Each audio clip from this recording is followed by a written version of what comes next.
Assalamualaikum नाज़रीन, welcome back to my channel. You are watching educational session in रकाबी शबी।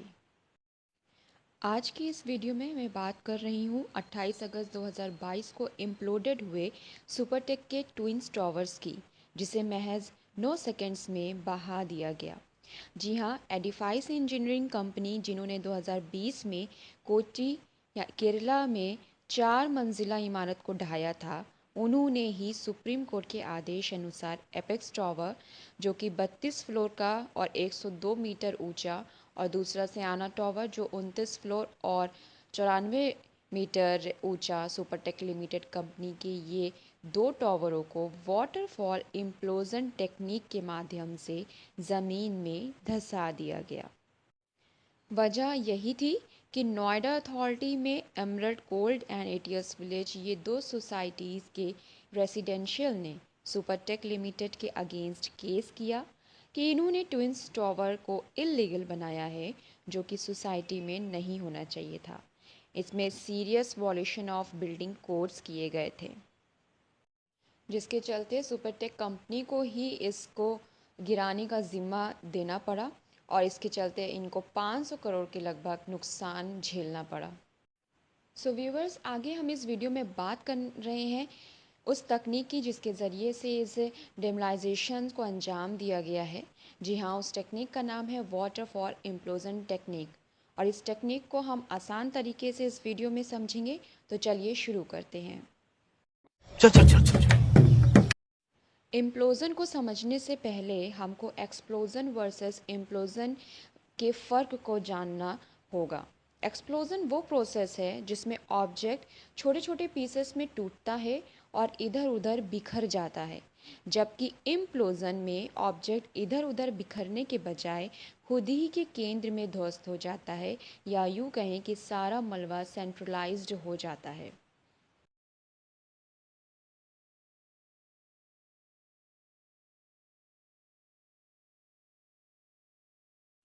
Explosions की वजह rapid combustion हो सकती है, जिसके वजह से ऑब्जेक्ट में इंटरनल प्रेशर इंक्रीज़ होता है, और उस प्रेशर को बाहर निकलने के लिए गैस का एक्सपेंशन होता है, जो प्रैक्टिकली हमें एक्सप्लोजन के फॉर्म में दिखाई देता है। जबकि इम्प्लोजन की वजह बाहरी प्रेशर होता है, जो कि ऑब्जेक्ट पर इम्पल्स किया जाता है, जिसकी वजह ये मैटर या एनर्जी बाहर ना निकलकर ऑब्जेक्ट के फुटप्रिंट में ही डेमोलाइज्ड हो जाते हैं। मोर क्लियरली हम ये कह सकते हैं कि आपकी हंसी कि जब आप जीत जाते हो वो इम्प्लोज़न है, लेकिन जब आप हार जाते हो, आपकी हंसी बाहरी होती है, अंदर से नहीं होती है, वो एक्सप्लोज़न है। तो ये कहा जा सकता है कि एक्सप्लोज़न कंट्रोल नहीं होता है, जबकि कंट्रोल डेमोलाइजेशन के लिए ही इम्प्लोज़न का इस्तेमाल किया जाता है। सो बेसिकली इम्प्लोज़न में बिल्डिंग के स्ट्रक्चर को क्रिटिकल सपोर्ट से हटाया जाता है, ताकि बिल्डिंग कमज़ोर हो जाए और अपने आप ही फुटप्रिंट्स में गिर जाए। तो दोस्तों, चलिए आइए अब जानते हैं कि क्या क्या स्टेप्स इन्वॉल्व होते हैं इम्प्लोज़न टेक्निक्स में।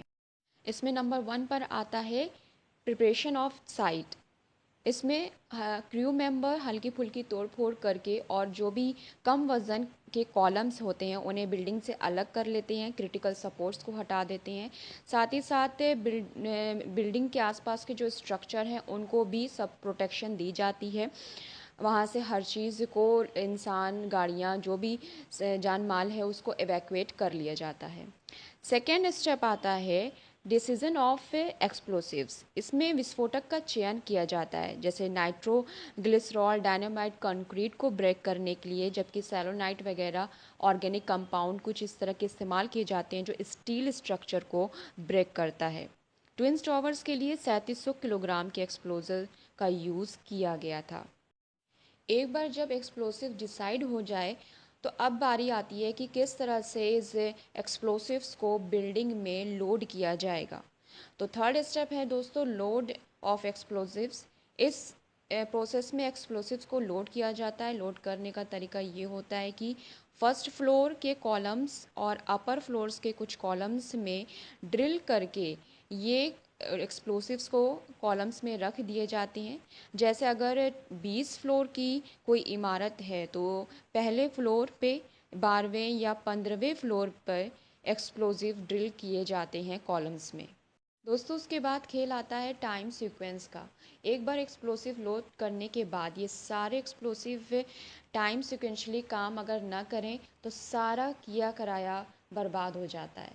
तो टाइम सीक्वेंस में ये श्योर किया जाता है कि सबसे पहले निचली इमारत फर्स्ट फ्लोर स्ट्रक्चर को ब्लास्ट किया जाएगा जिससे कि लोअर स्ट्रक्चर कोलैप्स हो, और फिर ऊपर के फ्लोर्स को जो कि ग्रेविटेशनल फोर्स की वजह से खुद ब खुद नीचे आना शुरू कर देंगी, और अपकमिंग जो नीचे बीच की मीडियम में फ्लोर हैं वो ऊपर के फ्लोर के टूटने की वजह से छोटे छोटे टुकड़े में टूट जाएंगी, और इस तरह से बिल्डिंग खुद ब खुद अपने फुटप्रिंट्स में गिरना शुरू हो जाती है।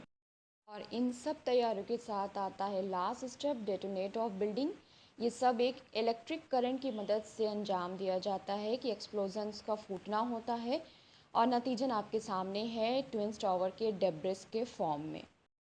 तो दोस्तों आपने जान लिया होगा कि कितना फ़ायदेमंद है ये इम्प्लोजन डेमोलाइजेशन।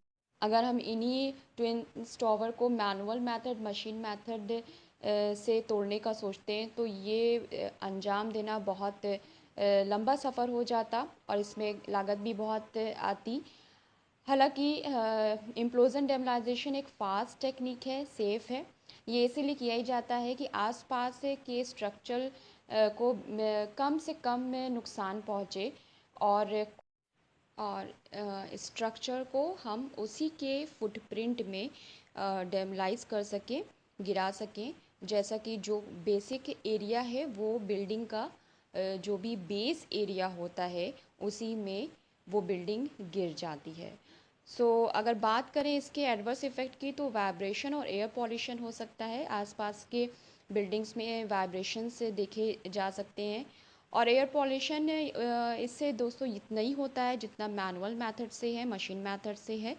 लेकिन हाँ, इसके एयर पॉल्यूशन को हम वाटर स्प्रे के ज़रिए मिनिमाइज़ कर सकते हैं। तो आपने वीडियो में देखा ही है कि किस तरह से ये ब्लास्ट हुआ है, और आसपास रहने वाले लोग अगर उस बिल्डिंग्स को कवर ना किया जाता तो क्या हाल हो सकता था। ट्विन टावर से जुड़े बहुत सारे फैक्ट्स हैं। मुझे इसमें जो टेक्निक एम्प्लॉयड की गई वो इंटरेस्टिंग लगी, तो मैंने उसके लिए आप सब के लिए ये वीडियो बनाया। आपको ये वीडियो कैसी लगी अपने आइडियाज़ कमेंट्स बॉक्स में ज़रूर शेयर करें, और अगर आपको ये वीडियो बहुत पसंद आई हो तो keep share it and do like, and if you not subscribe till yet so please subscribe my channel. मिलते हैं रिकाबी शबी के नेक्स्ट सेशन के साथ। तब तक अपना ख्याल रखिए और अपनों का ख्याल रखिए। अल्लाह हाफिज़।